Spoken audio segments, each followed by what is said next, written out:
Listen to the complete season ad-free by subscribing to Curious Cast Discovery exclusively on Apple Podcasts.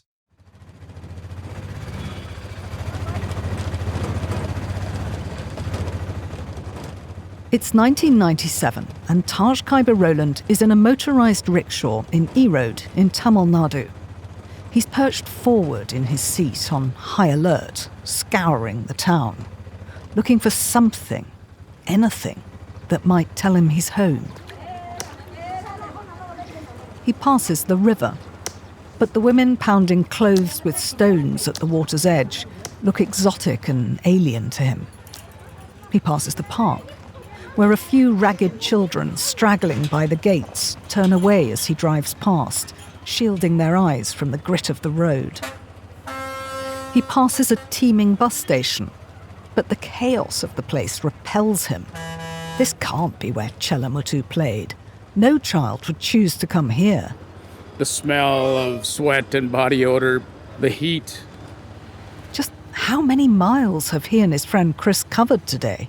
We roamed around the entire day. Nothing. I just couldn't place the park and any of that. Nothing happened.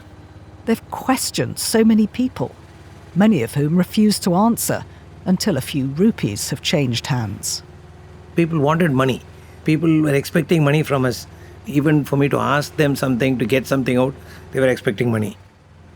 Some spot opportunity and try their luck, claiming they knew the lost child Chellamuthu, or that they know his family. But I didn't find anybody who was genuine.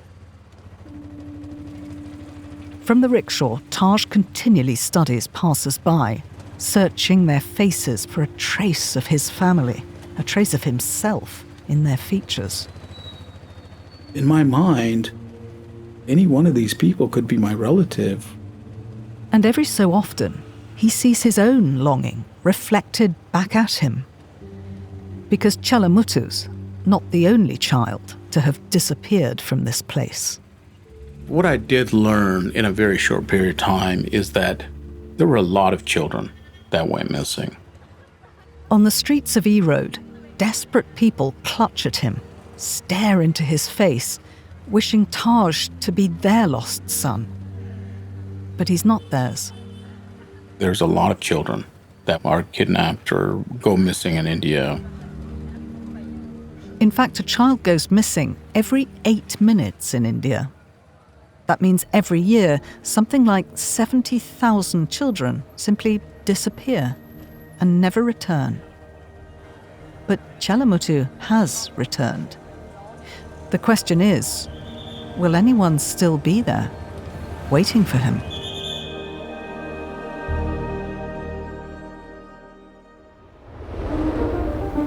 What's your name?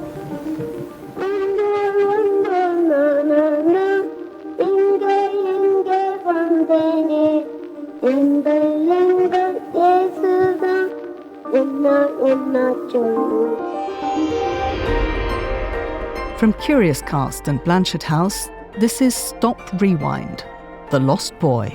I'm Emma Jane Kirby.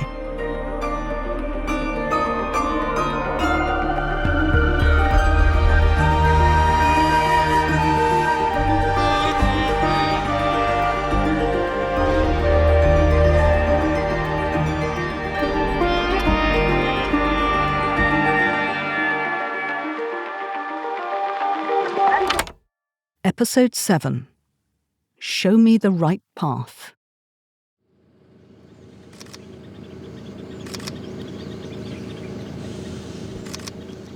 Let's jump forward to now, the present day. We're still in Tamil Nadu, where Taj is on safari, scouring the hills for elephants or bison or, best of all, big cats. So normally the panthers, they like to be going off of a main trail, right? Photographing and filming nature is Taj's favourite hobby these days. He'll often tack a few extra days onto the end of a business trip to unwind in India's national parks. So we're going to an area where the water flows. There's a stagnation of water. So a lot of the animals come down for drinking down here. But the elephants won't come until it's dark. Taj is not a man who gives up easily. Now, you guys remember, this is a patience game, right? It's not a wildlife. You have to have a lot of patience. And he also doesn't like to be beaten, even by other wildlife spotters. The tiger was almost the size of this car. Seriously? Yeah. We were sitting, the tiger was sitting, and the size was this size. Come on. This big, the head. We have never seen such a big tiger. Shut up. Taj is driven. For him, no challenge is impossible, no problem insurmountable. You've just got to put the work in. A lot of them will come out later this evening, so if you guys are up to it, we can go for the midnight safari in the dark. So when Taj thinks back to 1997, when he first returned to India and searched for his family, he admits it never really occurred to him to give up, to just accept that it wasn't going to happen, that the odds were simply not stacked in his favour. I just had to keep trying. Everything was against Taj. He found the orphanage only to discover it was shut down and its owner had passed away. His brother-in-law then looked at the rough map Taj had created from his memories and suggested Taj try E-Road as a starting point. But after spending hours walking and driving through the town, nothing seems familiar. I mean, it's just been like dead end after dead end after dead end. And time is running out. He only has a handful of days before he has to go back to the US, let alone return to the wedding he was supposed to be attending and try to patch things up with his in-laws. After a disappointing day searching in E-Road, he does his duty and returns to the wedding party, to his wife, Priya. But he knows he won't be stopping long. He knows he has to keep hunting. I told her, I said, look, I just have this immense feeling that I have to go back to E-Road. And she just couldn't believe it. I told her I just got to go back. Taj believes you can make almost anything happen, if you want it badly enough. So Taj leaves the wedding again and goes back to E-Road, where he tells Chris they need to change tactics. A local friend of Priya's brother had accompanied them on their fruitless day. But it occurs to Taj that this young man wouldn't really have known E-Road in the late 70s when Taj was little. The young man's father, though, would. So they ask him to give them a tour of the old E-Road. And that was a very good call from us. In the rickshaw, Taj shows the older man the roughly sketched map he'd drawn years earlier in London. The structures and everything was crowded and it didn't look like the same. However, as I was discussing and telling this older gentleman how it should be and how it should look, he remembered the time and it looked like that. It's such a breakthrough moment that Taj has to do a double take. Wait a second. And then it hits him. Finally, he knows for sure that he's in the right place. Oh my gosh. Finally, it's clear. E-Road is definitely where Chellamuthu used to live. So this time, they take a slightly different route through the town. And when they pass a park... Just out of the corner of my eye, I see first this man half naked chopping a coconut. And suddenly Taj gets a funny feeling. He tells the driver to stop and gets out of the rickshaw. And then the sound of it, just that thud, chop, chop, and the blade hitting the coconut. There's something familiar about it, that rhythmic thwack that resonates through his brain, like an old song from years ago that he knows but can't quite name, playing over and over in a loop inside his head until it clicks. It was almost like, just as he hit it, is like a memory just popped. He runs towards the coconut cellar. And he was right in front of a big gate. And I immediately knew this was the gate of the park. The park where the daredevil Chellamuthu used to sneak in under the fence to play because he didn't have the money to pay the entrance fee, where he would swing triumphantly in the dark, pumping his legs to go higher and higher. It was as if I was running those streets. It was as if Chellamuthu just came out of the bottle, and I'm like yelling. Because with every thwack of the machete on the coconut, it feels like he's being shaken awake after a deep sleep. Memories started to float in. It was familiar. Until finally, everything becomes clear. And I knew where I was. Taj isn't lost anymore. He shouts to Chris. And I told him, look, there used to be a big well here. There used to be open fields. My mother sometimes would be here hanging dyed clothes, and I couldn't speak fast enough. Muscle memory kicks in. He doesn't need the map anymore, because now Chellamuthu knows exactly where he needs to go. And so we started running, basically.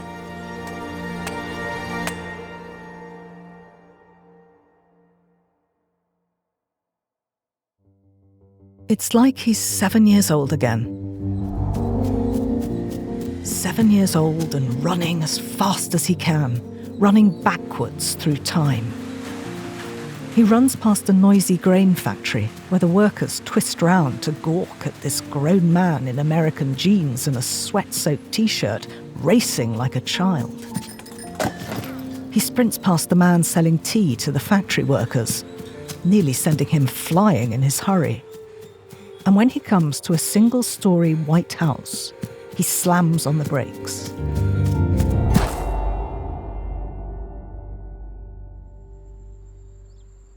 She's sitting on the porch, and she has her back to him.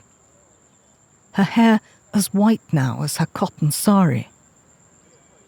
She's chatting to someone, and he hears her voice, that fluting voice he hasn't heard for 18 years. And for a few seconds, he just basks in its familiar music.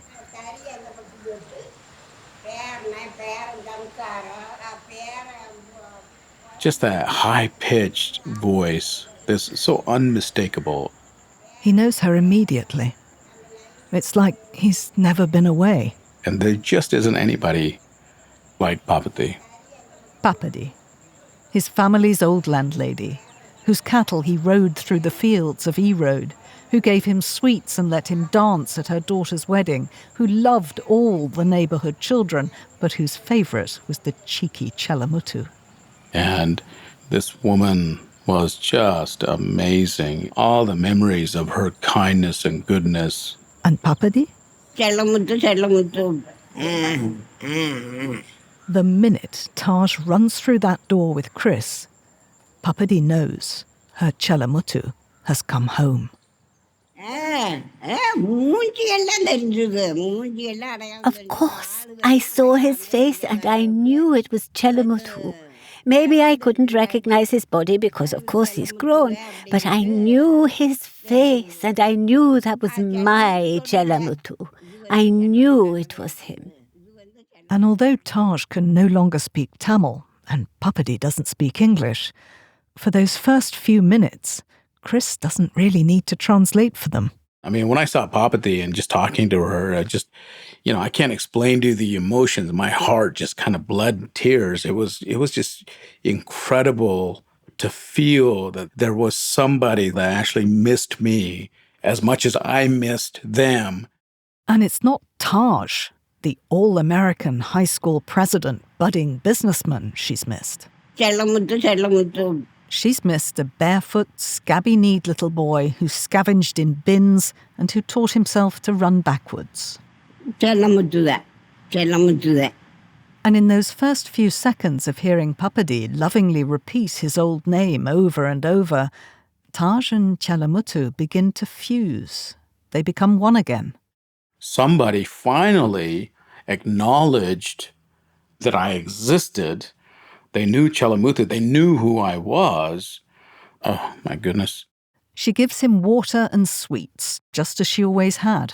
Of course, Taj is hungry for information, and he soon learns that from the minute he went missing, Papadi has been nursing a secret fear, and it's a fear that's, uncannily close to the truth. We thought that maybe a family who didn't have their own children would have taken him away and made him theirs.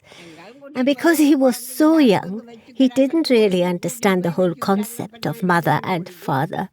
So we feared he might start calling them mother and father, and that then he would forget how to find his way back here, back to this house. Taj is almost too emotional to tell her that she's the one who helped him keep his memories alive. She's who helped him remember. Oh, it's interesting. The way that I actually found my way back here was the memory of how kind she was. I remember her kindness even when I was gone. That's why I had such a strong and deep memory. Because of this location and this house and because of her memory, that's how I drew a map, and because she was a huge part. Papadi admits to Taj that as the years went by, she gave up hope that he'd ever return to Erode. But she made sure to keep his memory alive.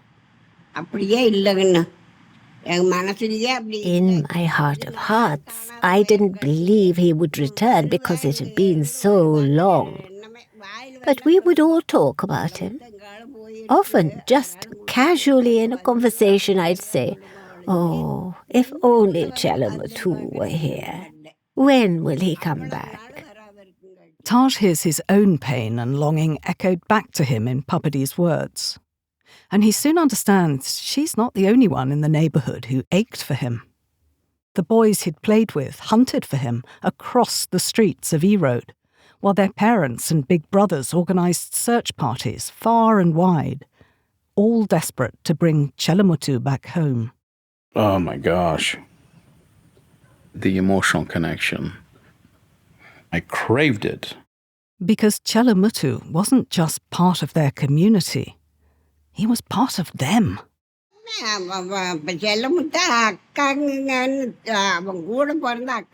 We all lived like a family here. Even if my daughter is my daughter, she's also Chellamuthu's sister. There's no distinction here between who is your blood relative or anything. We are just all the same family. But of course there's one specific family he wants to know about more than anything. The family the kidnappers told him never to mention. The family the orphanage owner told him he'd replace. The family his adoptive parents had no idea existed. The family whose names he'd whispered onto a cassette tape nearly 20 years earlier, pleading to be returned to them.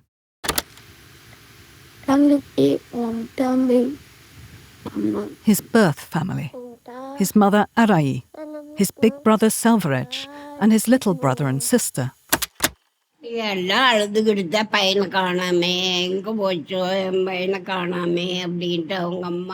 were broken. His mother was completely distraught, and his aunt was also terribly affected. Really, inconsolable.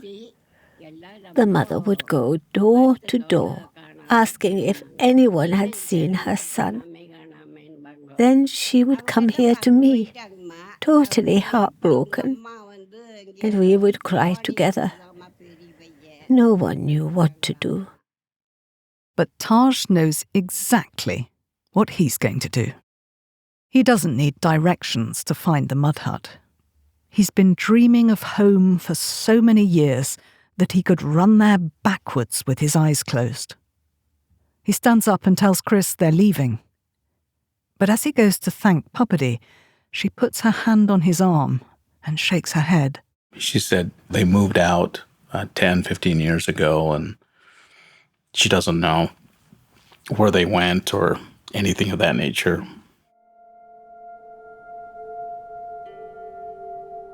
He's come so close, so tantalizingly close. But now Taj and Chris are back to square one. They've no address, no contact information, and not a single clue as to his family's whereabouts. They don't even know if his family still lives in Erode. Come to think of it, they don't even know if they're still in the state of Tamil Nadu. They could be anywhere in India. And it's exactly as Priya's father wrote to Linda, Taj's adoptive mother, all those years ago when she was trying to trace Taj's relatives. You know, I'd like to help, but India's kind of a big place. Just when I think, right, I'm going to find my family, I get shut down.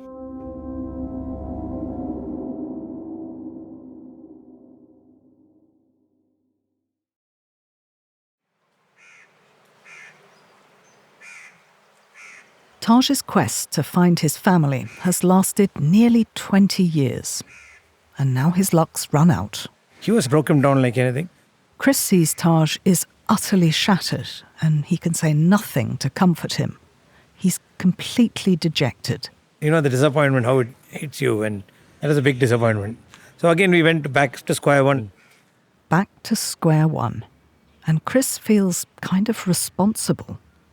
Maybe he should never have agreed to help Taj in this madcap scheme to find his family.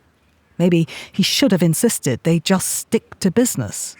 Or promised Taj he'd look over his adoption papers on another visit when they had a bit more time. That was my question mark.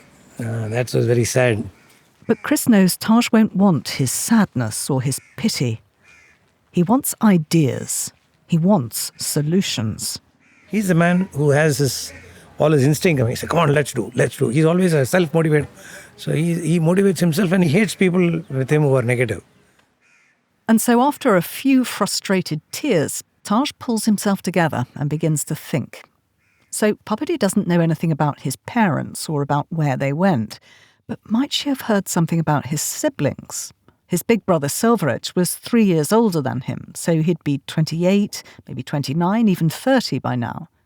And when they lived in the neighbourhood, Papadi's son was Silveredge's great friend. That's when I told Chris, I said, Chris, let's go back and find out any more information. We need to go back and ask this woman, give us some hint. So they go back to Papadi's house and they ask her, has Papadi ever heard news of Silveredge from her son?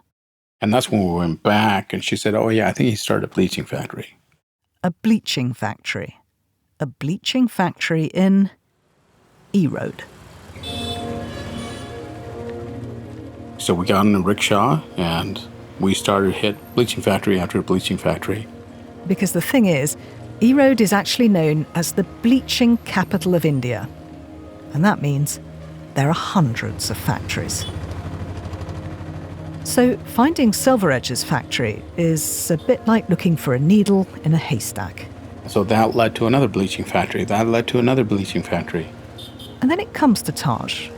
If Silveredge had started a bleaching factory, that must mean the building can't be that old. And then we thought, okay, it should be a newer one. So they begin to filter their search a bit more, targeting only the modern factories, the ones that were set up in the last 10 years. But by now, they've been driving around E Road for hours in their rickshaw, and they're attracting attention, negative attention. And by this time, everybody thinks that we are cops, right? Police officers, because we're asking questions and almost interrogating people. And people are scared to talk. Particularly, I'm speaking English and I'm in jeans and something they've never seen before.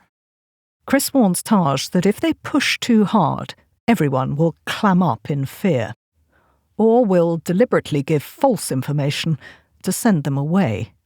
I knew there are some people are not truthful. So even though it slows them down, again and again, Chris tells people the story of Chellamuthu, how he disappeared. We just told, we're looking for a boy called Chellamuthu. 20 years back, he was in this park playing, and you're all close by. Have you had any idea about their family staying around? And although no one seems to know Taj's family, someone does give them a tip-off about a newish bleaching factory that was set up near the river. Finally, we came to a factory and we saw this man wading in a pool of bleach, just sloshing around. Chris gets out of the rickshaw and approaches the man. He's young and he's nervous about what they want. His manager isn't on the premises. Then we told him that we're in search of Silveraj and his family. At first, the young man shakes his head. He was a little wary that we were police officers and he didn't want to get him in trouble or whatever. But Chris cajoles him by repeating Chellamuthu's story, explaining that Chellamuthu is back in India and is desperate to see his family. So eventually the man nods. He admits he does know someone called Silveraj. Silveraj is his boss. He's the guy who started this factory. The young man says Silveraj won't be home yet, but he can show them the way to his house. So they all pile into the rickshaw. They're soon bumping along some mud roads and through fields, grabbing onto the rickshaw frame each time they hit a pothole. And all the time, Taj's stomach is churning. I don't know if you ever got to a point where your emotions take over so much that you're excited and you're crying at the same time, and that's how it was. Because what if this Silveraj isn't his brother? What if it's the wrong man? Or what if this is all just a mean trick to get some money out of them, out of the rich American? He looks very much an Indian, but when he opens his mouth, he's a foreigner, and he's got to be a little careful that people don't cheat him. As usual, Chris is one step ahead. He's been very careful when he's been telling local people the story of Chellamuthu. He hasn't given them the full picture. He hasn't told them who Taj is. We didn't tell that Taj was Chellamuthu. Instead, Chris has explained that he and his American friend Taj are Chellamuthu's friends. And they've come to E-Road to do some investigating for him, so they can then bring him home. Chris and I had a little bit of a secret pact that we wouldn't make any mistakes. We wouldn't tell anybody who I was. We were friends of me, and we were coming in search of family for my friend who's out. And Chris and Taj have also worked out a foolproof way of exposing any fraudsters. If someone claims to be a blood relative of Chellamuthu, they'll ask that person for intimate details about him. Details no stranger could know. And there's some things on my body that only my family would know. Remember, little Chellamuthu was a bit of a daredevil, and he bears the scars to prove it. He'd fallen out of a tree and damaged a front tooth. His mother had punished him for straying too far from home by burning the tops of his feet with a hot coal, and he'd injured his hand pounding wheat, losing the tip of his finger. Anyone who knew any of that must have known Chellamuthu. So Chris and Taj feel sure they'll see through any scams. And we get to an area where there's a couple of palm trees, some rice paddies, and this mud hut and thatched roof. And you can see two little kids naked running around, and we see a woman in a red sari. The wind is blowing, flapping a little bit. So I told Taj, you just stand out, don't come near. I'll just check whether this family is the family from whom you are in. Taj watches as Chris walks up to the woman.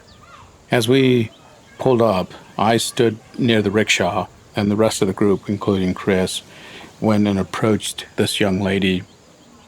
Taj's heart's pounding as he watches them talk. Of course, he understands nothing of their conversation. It's all in Tamil, the language he's forgotten. All he can pick out are the names Silveraj and Chellamuthu, which are repeated over and over by Chris and by the young man from the bleaching factory. For Taj, standing in the hot sun by the rickshaw, the wait seems to go on forever. And then Chris turns round and slowly walks back towards him. And Taj can see that he's emotional, that Chris is steeling himself to break some news. Chris leans over and said, "That's your sister-in-law and your niece and nephew."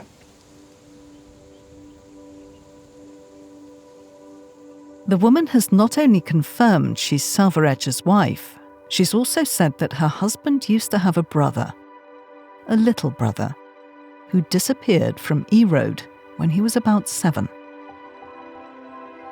Oh my gosh, it's kind of overwhelming. I don't know what to say. Taj stares. It's a feeling that I have never felt, right? In the meantime, she went and brought one photograph, the family photograph. In the front row of that black and white photograph is a line of small children. And sitting cross-legged between an older boy and a younger girl is a familiar, chubby-cheeked little boy, whose face the woman gently strokes. She pointed out and said, Chellamuthu Kupaswamy. so I was 100% sure. I'm just bursting, right? My emotions are coming out of my chest, and oh my goodness, this is my family. I just knew that this is my blood relations. But before he reveals who he really is, Taj has one more burning question. The question that he's been wanting answered for the best part of 2 decades. Does this woman, or he can barely believe he's saying this, does his sister-in-law have any idea where his mother might be? She got a sparkle in her eyes. She said yes. Taj's sister-in-law turns away from the mud hut and nods her head down the slope, down towards the river. Taj's mother, she says, is taking a bath. She's just 300 meters away. I just couldn't hold it in, and I had to turn my back so nobody could see me crying. But Taj's sister-in-law has already begun to run towards the river, with her little children hot on her heels, and they're all shouting and yelling one name. Arai. Arai. Arai. What was your mother's name? Arai. Arai. Say it one more time. Arai. Arai. Arai. The same name that Chellamuthu carefully recorded onto that cassette tape in Utah when he was just a small boy. Amma. Amma.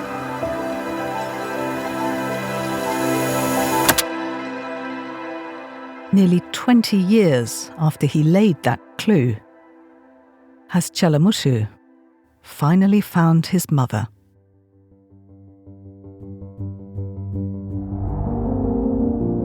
You've been listening to Stop Rewind, The Lost Boy, a Blanchard House production for Curious Cast. It's hosted, written and produced by me, Emma Jane Kirby, with additional production by Himat Shalagram. Stop Rewind, The Lost Boy is inspired by the book The Orphan Keeper by Cameron Wright. We'd like to make it clear that the Church of Jesus Christ of Latter-day Saints has never promoted or facilitated the adoption of children from Paul Thurvedos's orphanage, Lincoln Home for Homeless Children. The words of Papadi are voiced by Suad Fares, with translation from the original Tamil by Narayani S. On-the-ground interpreting by Smita TK. Additional research by Catherine Gillon. Original music by Toby Matamong, Louis Nankmanel and Daniel Lloyd Evans. Sound design and mix engineering by Volkan Kiseltuk, Daniel Lloyd Evans, Toby Matamong and Louis Nankmanel. Post-production supervised by Daniel Lloyd Evans. The creative director of Blanchard House is Rosie Pye. The head of content at Blanchard House is Lawrence Grizel. For Blanchard House, the executive producers are Amika Shortino-Nolan and Lawrence Grizel. For Curious Cast, the executive producers are Dina Velasquez and Chris Duncombe.